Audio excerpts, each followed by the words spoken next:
Առակները կարող են առաջարկել արդարացի լուծումներ։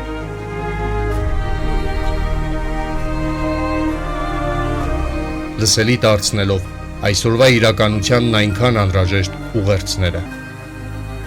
Առականի խորագրով հաղորդաշար յուրաքանչյուր 5 շաբթի ժամը 20-ին Արդար Հայեմի եթերում։ Արդար Հայեմի եթերում Առականի հաղորդաշարի հերթական թողարկումն է։ Ձեզ հետ Վարդուհի Պալոյանն է, ողջույն։ Բնության կարգը սովորեցնում է նախ գործել եւ ապա հանգիստ առնել։ Գալստյան խորհրդի 6-րդ կիրակիի արիության եւ գործերի մասին քարոզում Տաթևացին գրում է. Իմաստուններն ասում են, որ ամեն բան, որ առավել պատվական է, առավել ներգործող է։ Այդպես բոլոր կենդանի էակների մոտ սիրտն է պատվական, որովհետև անդադար գործում է եւ բաբախում գիշեր-ցերեկ, նույնիսկ այն ժամանակ, երբ մյուս բոլոր անդամները հանգստանում են։ 4 տարերկներից առավել պատվական է հուրը։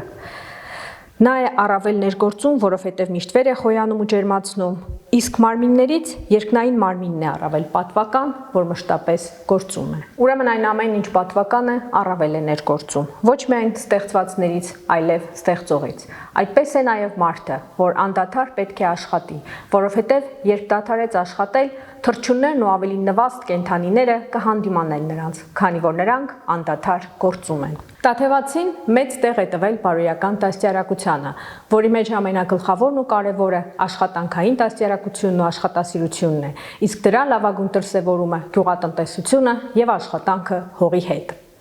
Այսօր կներկայացնեմ Վարդան այգեկցուց մի շարք առակներ, որոնք փառաբանում եւ գովաբանում են աշխատասիրությունը եւ ներկայացնում ծուլության եւ ալարկոտության վնասները։ Կտակ գանձի մասին հայտնի առակում մի տարեց եւ աղքատ մարդ ուներ ծույլ որդիներ եւ մահամերձ վիճակում կանչելով որդիներին նրանց պատմում է իրենց հոր այգում թաքնված բազում գանձերի մասին։ Սակայն ասում է, որ երբեք տեղը չի ասի, որովհետեւ որդիները իրենք պետք է փորեն եւ ով ավելի շատ ջանք գործադրի, նա էլ կգտնի։ Այսպես նրա մահվանից հետո յուրաքանչյուր որդի ջանք է գործադրում ավելի շատ փորել եւ ավելի վարել, որպեսզի ինքն առաջինը գտնի։ Եվ այգին ժամանակի ընթացքում պտուղներ է տալիս եւ բոլոր որդիները գտնում են իրենց գանձերը։ Ծուլության վտանգների եւ աշխատասիրության կարեւորությանն անդրադառնալիս Տաթևացին օրինակ է բերում սուրը։ Նշում է, որ սուրը երբ անգործ պատյանում դրված է, ժանկոտում եւ ապականվում է, իսկ երբ գործի է դրվում, անաղտ եւ մաքուր է մնում։ Այսպես է եւ մարդու հոգին, քանի անգործ մնա կժանգոտվի մեղքերից, եւ եթե գործի դրվի, կմաքրագործվի եւ անաղտ կլինի։ Փայտահատի եւ ծառերի առակում փայտահատները կացին առած մտնում են անտառ եւ սկսում են կոտորել ծառերին։ Ծառերն իրար են խառնվում եւ սկսում հարցնել միմյանց, թե ինչ է կատարվում եւ ինչ է կացինը։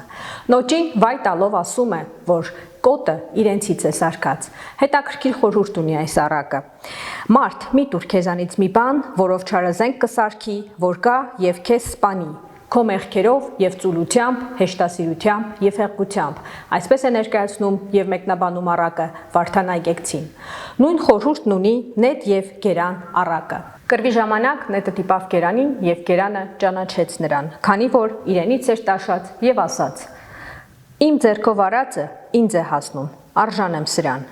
Այգեկցու մեկնությունը շատ զորեղ է։ Նույնպես եւ մենք չարին օգնում ենք տալով մեր կամքն ու հոժարությունը, ծուլությունն ու ալարկոտությունը։ Իսկ նա խլում է մեզանից մեր օգտակար հատկանիշները եւ դրանցով խոցում մեզ։ Միտքը կամք ունի, գրում է Տաթևացին։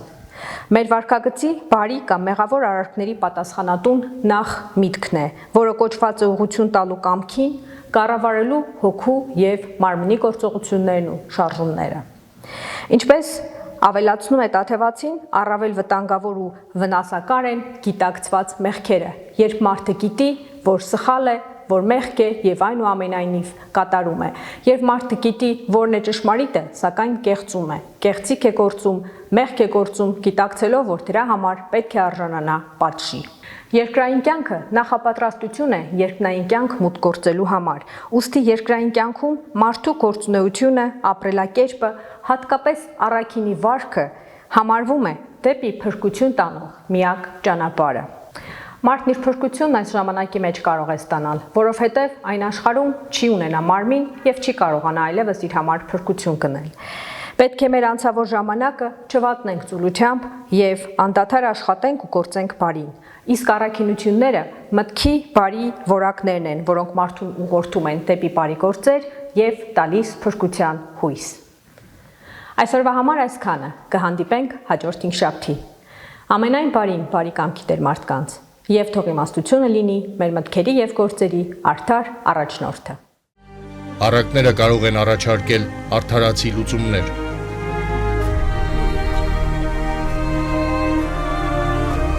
Լսելի դարձնելով այսօրվա իրականությանն այնքան անհրաժեշտ ուղերձները։ Առականի խորագրով հաղորդաշար յուրաքանչյուր հինգշաբթի ժամը 20-ին Արդար հայեմի եթերում։